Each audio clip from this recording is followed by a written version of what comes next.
우리가 함께 은혜 받으실 말씀 창세기 11장 10절에서 26절 말씀입니다.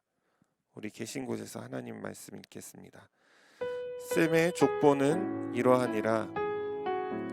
셈은 100세 곧 홍수 후 2년에 아르박삿을 낳았고 아르박삿을 낳은 후에 500년을 지내며 자녀를 낳았으며 아르박삿은 35세에 셀라를 낳았고 셀라를 낳은 후에 403년을 지내며 자녀를 낳았으며 셀라는 30세에 에벨을 낳았고 에벨을 낳은 후에 403년을 지내며 자녀를 낳았으며 에벨은 34세에 벨렉을 낳았고 벨렉을 낳은 후에 430년을 지내며 자녀를 낳았으며 벨렉은 30세에 르우를 낳았고 르우를 낳은 후에 209년을 지내며 자녀를 낳았으며 르우는 32세에 스룩을 낳았고 스룩을 낳은 후에 207년을 지내며 자녀를 낳았으며 스룩은 30세에 나홀을 낳았고 나홀을 낳은 후에 200년을 지내며 자녀를 낳았으며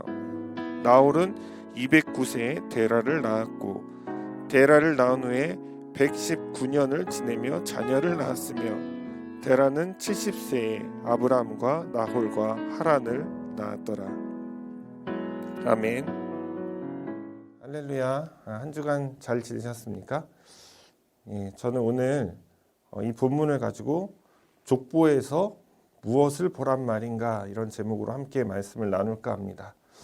여러분 족보를 좀 이렇게 보시다 보면 도대체 여기서 무슨 설교가 나오려나 이런 생각을 많이 하셨을 겁니다. 저도 처음에 족보를 마주하고 나서 도대체 여기서 뭘 찾을 수 있을까 막 이런 고민을 많이 했는데요.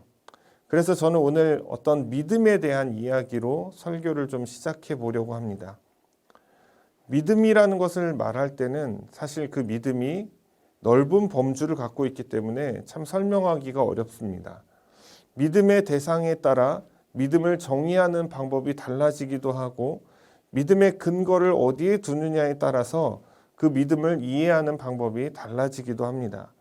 예를 들면 내가 너를 부자로 만들어 줄게 라고 누군가 말을 한다면 여러분 무엇을 믿으시겠습니까? 그 사람의 부자로 만들어 줄게 하는 그 말을 믿으시겠습니까? 아니면 그 사람이 지금까지 어떻게 해왔는지 그 사람이 정말 부자로 살아왔는지 어떻게 부를 축적했는지 그 사람의 그 발자취를 믿으시겠습니까? 뭐 전자를 믿던 후자를 믿던 전자와 후자를 종합해서 믿던 아니면 그 사람의 다른 부분을 통해서 그 사람이 말했던 그 말을 믿던 중요한 것은 우리가 완전히 100% 믿는다는 것이 어렵다는 거예요. 아마도 남녀 사이의 문제를 조금 가볍게 예를 들어서 말을 해보면요. 남자들이 이런 말을 자주 합니다. 너 오빠 믿지? 아마 많이 들어보셨을 거예요. 여성분들 경우에는. 반대로 여자의 경우에 이렇게 말합니다. 오빠 나 믿지? 아마 이런 말들도 많이 하셨을 겁니다. 이런 경우에 100% 믿을 수 없기 때문입니다. 그냥 그렇게 믿고 싶은 거죠. 내가 좋아하는 사람을. 가족 간에도 이런 일들이 발생하죠. 믿었던 가족에게 배신을 당하는 경우를 우리는 심심치 않게 보게 되어집니다. 가족이라면 100% 믿어야 되는데 그 가족에게 오히려 상처를 받는 일들이 생긴다는 거예요. 그러면 여러분 교회는 어떨까요? 교회는 믿음이 충만한 곳이니까 믿음이 넘치는 곳이니까 믿을 수 있는 존재들이 있을까요?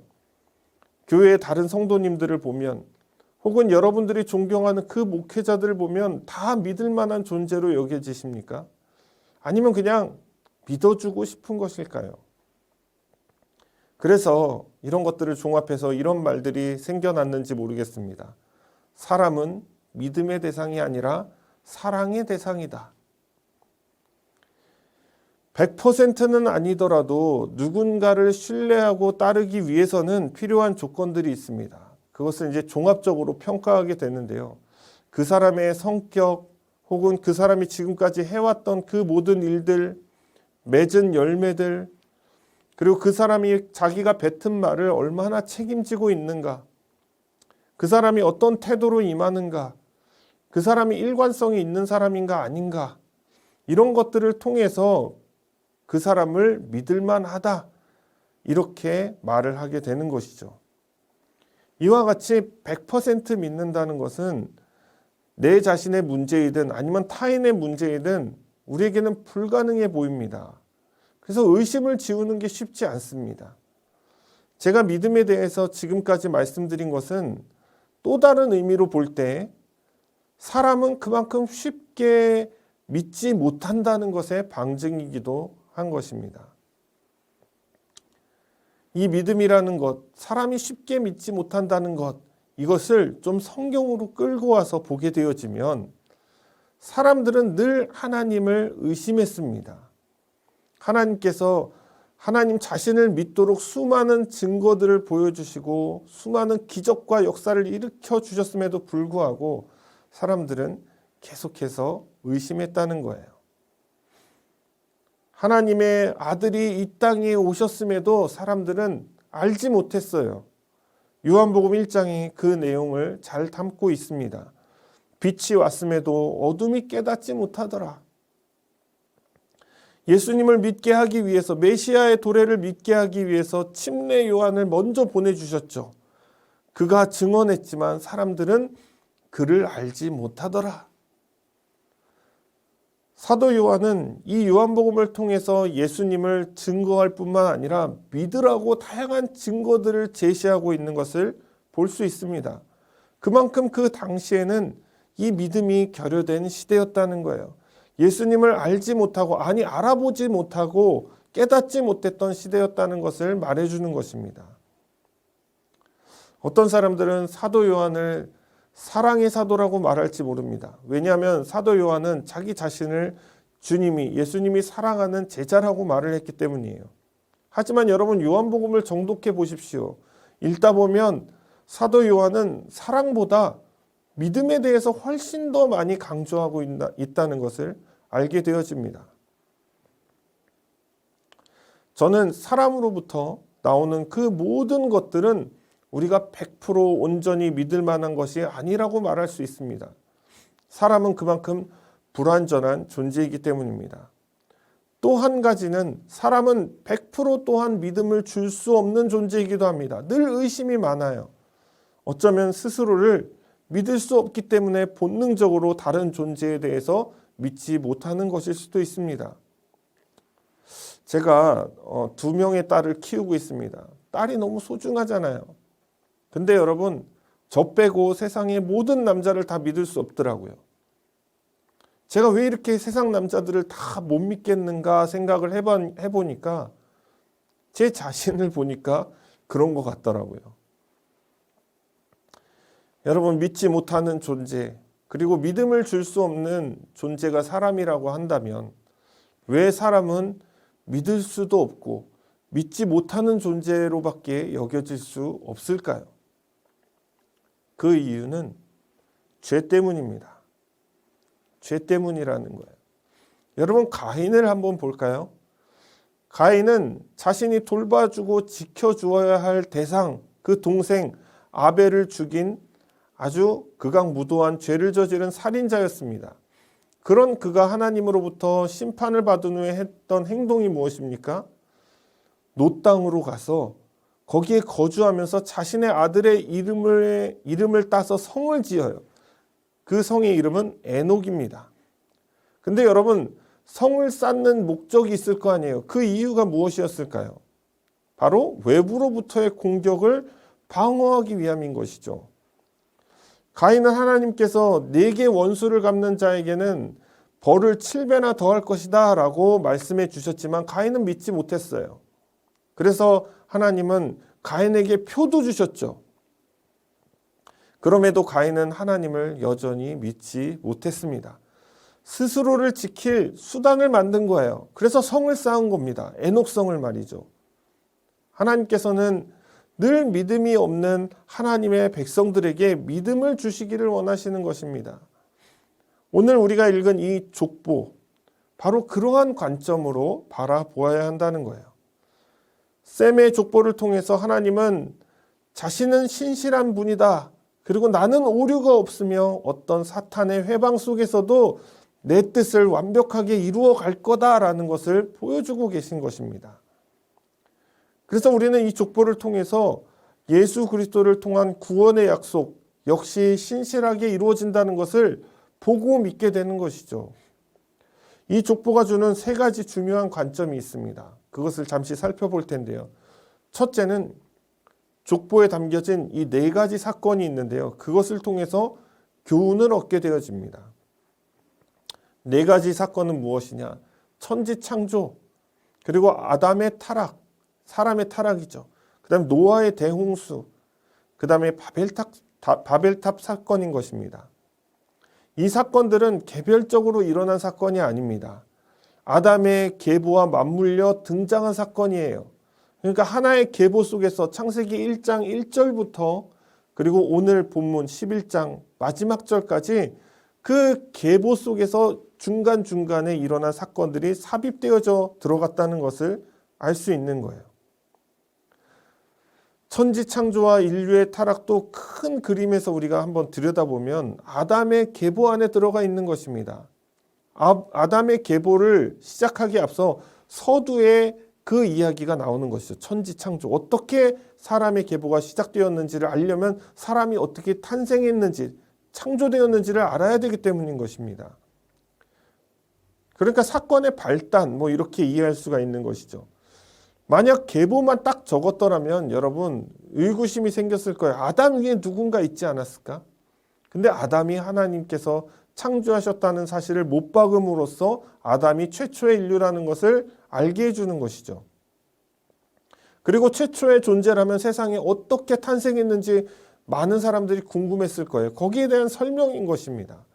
또한 계보는 단순히 이스라엘 백성들의 정체성만을 위한 것이 아니라 하나님의 구원이 어떤 식으로 성취되어지고 있는가를 명확하게 보여줄 수 있는 하나의 선이라는 거예요.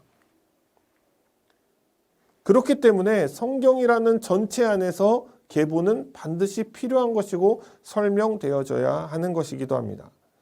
인류는 어떻게 타락했고 하나님은 어떤 방식으로 메시아를 계획하시고 보내주셨는지를 성경을 보는 모든 독자들에게 이렇게 계시하고 있는 거예요. 그것이 바로 계보의 성격인 것입니다. 동시에 노아 대홍수를 통해서 인류의 죄에 대한 심판도 하나님이 다루시죠. 하나님은 의로우신 분이시기 때문에 그 의로움을 세상에 드러내는 것이기도 합니다. 다른 한편으로는 무엇입니까? 이 죄의 무서움과 하나님의 진노, 그리고 거기서 구원받은 자를 통해서 하나님의 은혜를 깨닫게 되어지는 것이죠.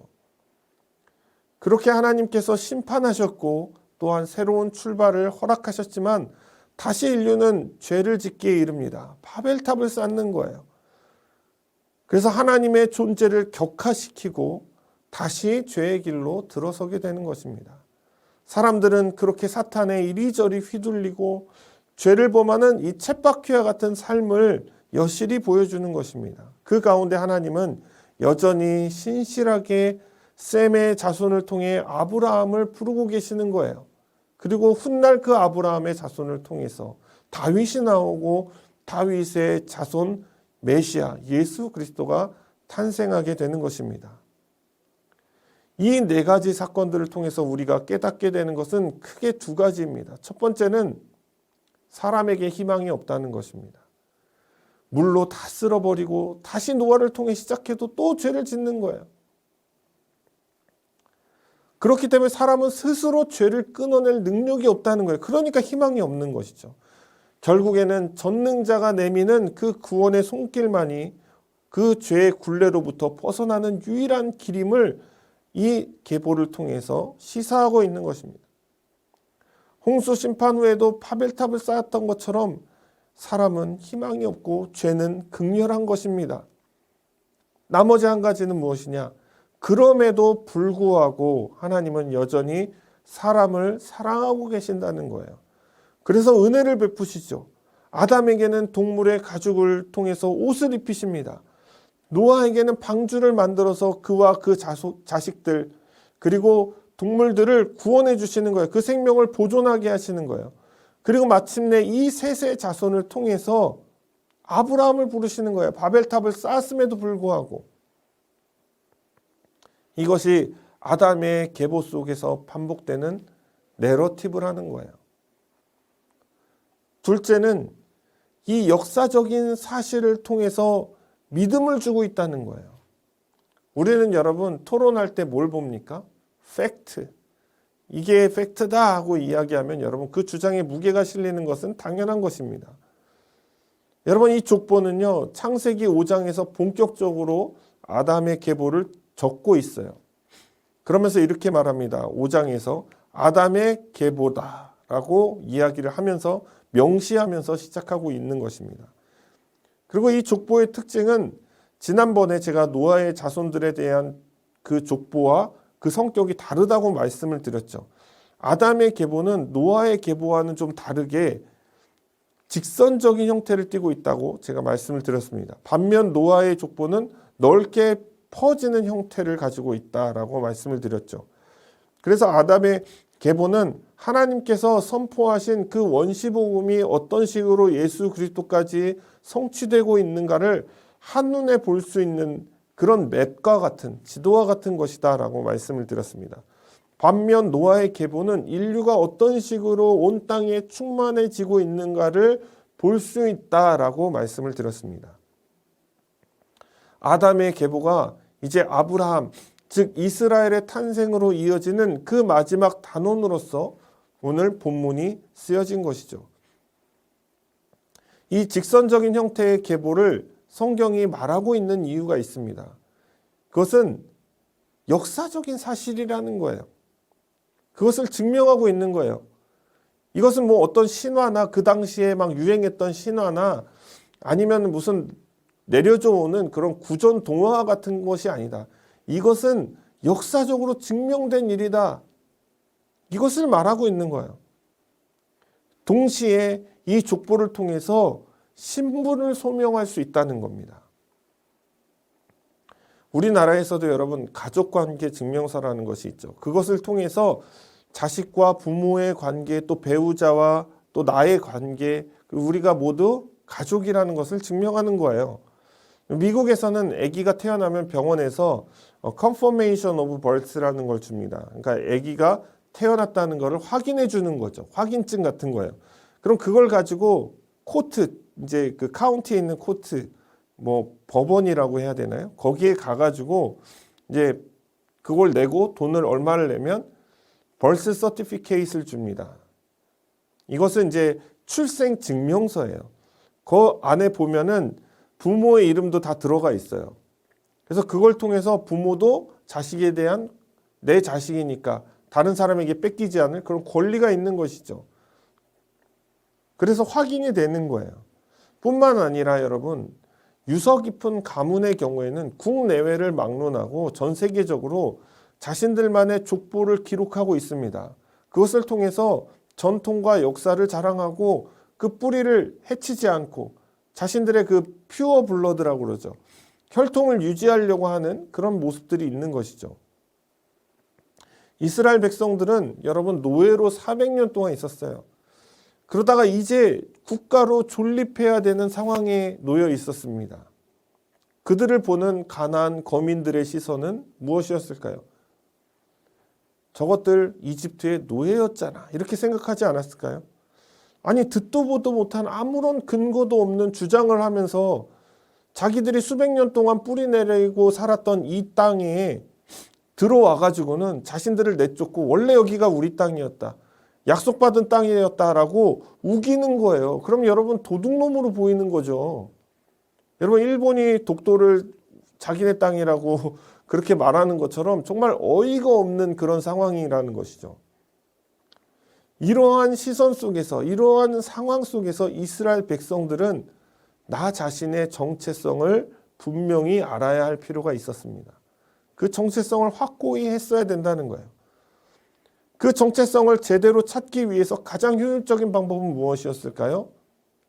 바로 계보를 통해서 알려주는 거예요. 네 할아버지가 이미 이렇게 됐었고 또 그 아브라함 때부터 하나님께서 약속하신 땅이고 그 셈의 후손들이 이렇게 된 것이고 노아를 통해서 이미 증명이 된 것이고 가나안이 저주를 받은 것이고 뭐 이런 이야기들 여러 이야기를 통해서 계속해서 얘기해 주고 있는 거예요. 저희가 너희 땅이다라는 것을. 가나안 땅은 하나님께서 이스라엘 백성을 위해서 예비하셨고 약속하신 땅이라는 그 말의 근거가 바로 계보를 통해서 드러나고 있다는 것입니다. 하나님께서 너희를 불러주셨고 나라로 삼아주셨고 택해주셨고 이제 그 약속하신 땅을 줄 것이다 라는 그 믿음을 가지라고 저자는 이렇게 말을 하고 있는 것입니다. 세 번째 관점은 이것입니다. 족보를 통해서 다시 오실 주님을 우리는 보게 된다는 거예요. 여러분, 족보는 아담으로부터 정확하게 한 방향으로 흘러갑니다. 어디로 흘러갔냐? 그 종착지가 어디냐? 바로 예수 그리스도이신 것이죠. 예수님께서 이 땅에 오신 이후 예수님 후대의 족보는요, 나오지가 않아요. 성경에서 완전히 자취를 감추어져 버립니다. 물론 예수님께서 후손을 남기지 않으셨지만 요셉의 아들이 예수님만 있으셨던 건 아니잖아요. 다른 아들을 통해서 얼마든지 기록이 될 수 있어요. 실제로 기록되어 있을 수도 있습니다. 그러나 성경은 더 이상 예수님의 후대를 언급하지 않습니다. 성경의 족보가 기록된 주된 이유는 예수님이에요. 예수님이 없다면 족보도 필요 없는 겁니다. 예수님께서 하나님의 그 신실하심 가운데 이 땅에 오셨음을 증명하는 것이 족보이기 때문이에요. 여기에 더해서 족보는 하나님께서 그 자신의 구원의 계획을 역사적으로 직선적으로 한눈에 볼 수 있는 그런 지도이기도 합니다. 족보가 아무 의미 없이 성경에 기록된 것이 아니라는 것이죠. 만약 우리가 족보를 보면서 하나님께서 얼마나 치밀하시고 완벽하게 그리고 신실하시게 자신의 약속을 이루시고 메시아를 보내셨는지를 깨닫게 된다면 우리는 그 다음도 예측할 수가 있는 거예요. 그 다음이라는 것은 주님의 재림을 말하는 것입니다. 칼리스트로라는 사람은 이렇게 말을 했어요. 역사는 현재와 미래를 가르치기 위한 교과서다. 간디도 이렇게 말을 했습니다. 역사를 잊은 민족에게는 미래가 없다. 토마스 카터도 이런 말을 했습니다. 역사는 우리에게 경험을 제공하고 그 경험은 우리의 행동을 지지한다. 꼭 계보뿐만이 아니라 우리는 하나님의 말씀의 계시를 통해서 앞으로 주님께서 다시 오실 것을 알게 되는 것입니다. 주님께서 다시 오실 때에 그 신약성서 속에서 나와 있던 그 신약성서를 통해서 계시하셨던 그 모든 말씀이 다 이루어질 것을 우리는 과거를 통해서 깨닫게 되는 거예요. 그래서 계보가 필요한 이유는 지금까지 오랜 시간 속에서 또한 사건들 속에서 하나님께서 계획하셨던 것들, 그것을 어떻게 신실하게 이루셨는지를 우리로부터 알게 할 뿐만 아니라 그 신실하신 하나님께서 앞으로 주님께서 다시 오실 그 재림의 때에 어떻게 자신이 계시하신 그 말씀들을 이루실지도 우리는 미리 보기, 프리뷰, 그것처럼 우리는 볼 수 있다는 거예요. 우리가 이 족보를 통해서 깨닫게 되는 것은 세 가지라고 제가 설명을 드렸습니다. 첫째는 사람은 죄인이고 믿을 수 없는 존재지만 하나님은 우리를 사랑하시고 은혜를 베푸시는 분이라는 겁니다. 두 번째는 족보는 역사적인 사실로서 사람들에게 신뢰를 주고 믿음을 증진시킨다는 점이에요. 그리고 세 번째는 우리 방금 전에 말씀드린 것처럼 족보를 통해서 하나님의 그 신실하심을 깨달을 뿐만 아니라 앞으로 하나님께서 어떻게 하실지도 미리 볼 수 있다는 것입니다. 여러분, 저는 서두의 믿음에 대해서 좀 여러분들에게 장황하게 말씀을 드렸습니다. 사람은 믿음의 대상도 아닐 뿐만 아니라 믿음을 쉽게 주지 못하는 의심이 많은 존재이기도 하다. 이런 말씀을 드렸죠. 이러한 시대에 주님께서 우리에게 뭐라고 말씀하시냐? 바로 믿음을 요구하고 계신다는 거예요. 이스라엘 백성들은 광야에서 40년을 보내야 했습니다. 여러분, 40년 짧은 시간 아니죠. 왜냐하면 그들은 하나님을 계속해서 의심했다는 거예요. 하나님께서 낮에는 구름기둥, 밤에는 불기둥으로 인도하셨고, 여러분, 날마다 만나와 메추라기를 통해서 먹이시고, 목이 마를 때는 반석에서 물을 내어 먹이신 것입니다. 그들이 광야에 사는 날 동안 옷은 더러워지지 않았어요. 헤어지지도 않았습니다. 그들은 매일같이 하나님의 능력을 경험했어요. 모세를 통해서 하나님의 말씀을 듣기도 했습니다. 그러나 그들은 광야에서 다 죽었다는 거예요. 왜냐하면 하나님을 온전히 신뢰하지 못했기 때문인 것입니다. 영적인 관점에서 좀 들여다보면 저와 여러분도 이 구원의 여정이 시작되면 우리는 마치 광야를 통과하는 것 같은 그런 인생을 살게 되어진다는 거예요. 이 광야에서 여러분 살아남기 위해서는 가장 중요한 것이 무엇이냐? 만나 메추라기, 물 이런 것도 아닙니다. 바로 믿음이라는 거예요. 여호수아와 갈렙이 끝까지 믿음을 지켜서 가나안 땅에 들어간 유일한 두 사람이 된 것처럼 저와 여러분들이 이 구원의 여정 속에서 광야를 통과할 때 가장 필요한 것은 바로 믿음이라는 것입니다. 계보 속에서 드러난 하나님의 그 신실하심은 우리가 믿음을 주기에 충분하지만 사람은 여전히 의심이 많다는 거예요. 그렇다면 어떻게 우리가 믿음을 소유할 수 있을까요? 사랑하는 여러분, 누가복음 18장에서 예수님은 이 불의한 재판관과 과부의 비유를 통해서 이렇게 저와 여러분에게 말씀하고 계십니다. 인자가 올 때 세상에서 믿음을 보겠느냐. 그만큼 우리가 사는 이 시대가 믿음의 상실 시대임을 지적하고 있는 것입니다. 저와 여러분은 죄인이기 때문에 여전히 날마다 의심할 수밖에 없는 존재입니다. 주님께서 역사하심을 의심하기도 하고 주님의 존재를 의심하기도 하고 주님의 말씀을 의심하기도 합니다. 그러면서 난 왜 이렇게 의심이 많을까? 낙심하게 되어집니다. 그러나 여러분, 낙심하지 마십시오. 죄인에게는 자연스러운 현상입니다. 다만 여러분, 믿음을 갖기 위해서는 끝까지 하나님의 말씀을 의지해야 된다는 것입니다. 여러분, 불의한 재판관 앞에 과부의 심정은 어땠을까요? 막막했을 것입니다. 정말 재판관이 나의 이 억울한 청을 들어줄지 매일 의심과 싸웠을 거예요. 그러나 여러분, 과부가 한 행동은 무엇이었습니까? 포기하지 않는다는 거였어요. 끝까지 매달린다는 거였어요. 저는 여러분에게 이렇게 말씀을 드리고 싶습니다. 믿음이 없다면 끈기로 버티십시오. 신앙생활은 의심과의 싸움이지만 믿음이 의심에 잠식되는 이유는 끈기가 없기 때문이에요.